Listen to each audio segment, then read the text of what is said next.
C'est à partir du jeudi 7 octobre 1948, soit lors de l'ouverture du 35e Salon de l'Automobile de Paris, que les visiteurs découvrent cet étrange animal primitif fait de panneaux de tôle non emboutis, d'une uniforme teinte grise. Un nouveau concept révolutionnaire de l'entreprise du quai de Javel, que l'on nomme désormais Citroën 2 chevaux. Ces mêmes badauds, et bientôt acheteurs potentiels, sont à la fois enthousiastes et perturbés.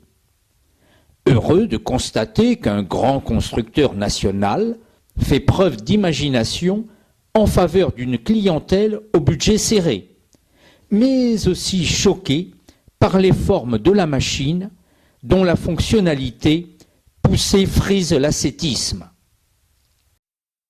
Le groupe à 2 cylindres horizontaux opposés d'une cylindrée de 375 cm3, délivrant 9 chevaux, est capable d'emmener l'auto à 70 km/h avec 2 personnes à bord. Mais bientôt, nombre d'automobilistes découvriront que ce potentiel a été calculé au plus juste.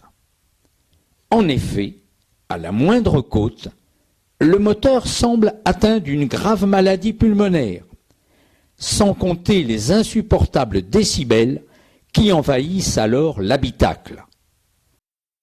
Heureusement, cette faiblesse chronique est atténuée par un appétit frugal en carburant, qui correspond à 4,5 litres de carburant aux 100 km pour une moyenne de 55 km/h. La suspension, entièrement indépendante, relevant d'une interaction entre les roues avant et arrière d'une incroyable souplesse, n'en finit pas d'éblouir les amateurs. Peut-on parler d'une quelconque finition concernant l'habitacle, tant un climat d'austérité règne en maître? Même une jauge de carburant, pourtant un minimum dans le domaine de l'équipement en 1950, ne figure pas au programme. Les mécanismes de serrure sont totalement apparents et les portières s'articulent autour de rustiques lanières de caoutchouc. Les sièges, eux aussi d'une extrême simplicité de fabrication, ont tout de même l'avantage d'offrir aux passagers une certaine aisance. Malgré ces indéniables qualités et la justesse du concept général, la Citroën 2 chevaux arrivera-t-elle à s'imposer avec un physique aussi particulier? Il faut d'abord rappeler quelle est la situation du marché automobile français d'après-guerre. L'industrie automobile hexagonale est encore en complète reconstruction et en proie aux pénuries de toutes sortes. Par exemple, les tickets d'essence institués en vue d'un rationnement ne seront totalement supprimés qu'en 1949. Ces nouvelles machines se doivent d'être d'un prix d'achat le plus bas possible et d'un coût d'utilisation modeste. Les premiers exemplaires des 2 chevaux type A sont livrés dès le mois de juillet 1949. À ce moment, les cadences d'assemblage de l'usine de Levallois restent encore très faibles. La production annuelle de 1949 atteint péniblement 876 unités. Les consommateurs semblent faire abstraction de son physique ingrat pour ne considérer que son énorme potentiel pratique. Il est indéniable que le mot d'ordre lancé par Pierre Boulanger en 1938 concernant ce projet TPV, qui précisait que la prochaine 2 chevaux devait être capable de transporter un panier d'œufs à travers un champ labouré, sans en casser aucun, prend toute sa saveur en 1950.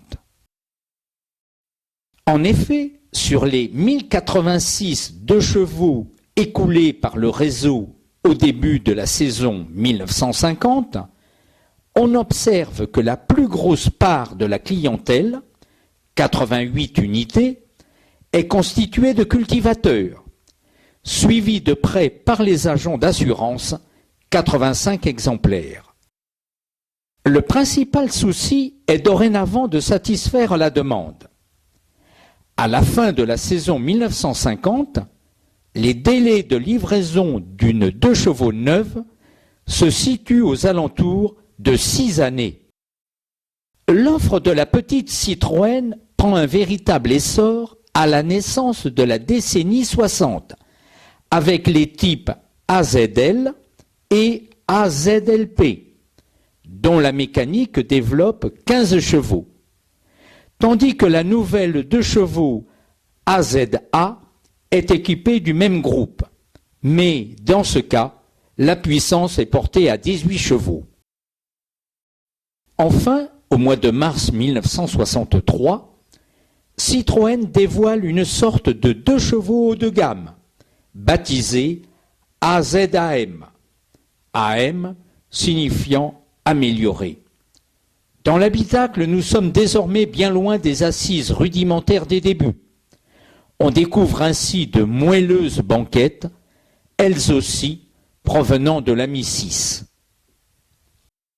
Une Citroën 2 chevaux AZL, millésime 1963, n'a pas d'équivalent sur notre marché à destination des consommateurs à la recherche d'une automobile à la fois économique d'entretien et bon marché. En 1970, le catalogue s'enrichit de la 2 chevaux 6, dotée d'une mécanique 3 chevaux, d'une puissance de 33 chevaux. 4 années plus tard, la physionomie de la 2 chevaux change radicalement, suite à l'adoption de curieux phares rectangulaires. Par ailleurs, Citroën concocte une version de crise au tarif adouci, baptisée 2 chevaux spécial. Puis c'est la grande farandole des éditions limitées. Spot en 1976, 007 en 1980, Charleston 1980 ou encore Dolly en 1985.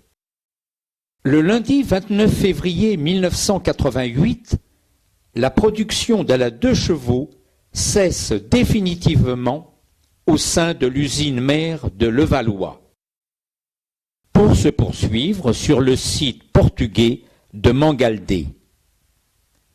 C'est sur ces terres, le 27 juillet 1990, à 16h30, que l'on finalise l'assemblage de l'ultime modèle, soit une version 2 chevaux 6 Charleston, peinte en gris cormoran et gris nocturne.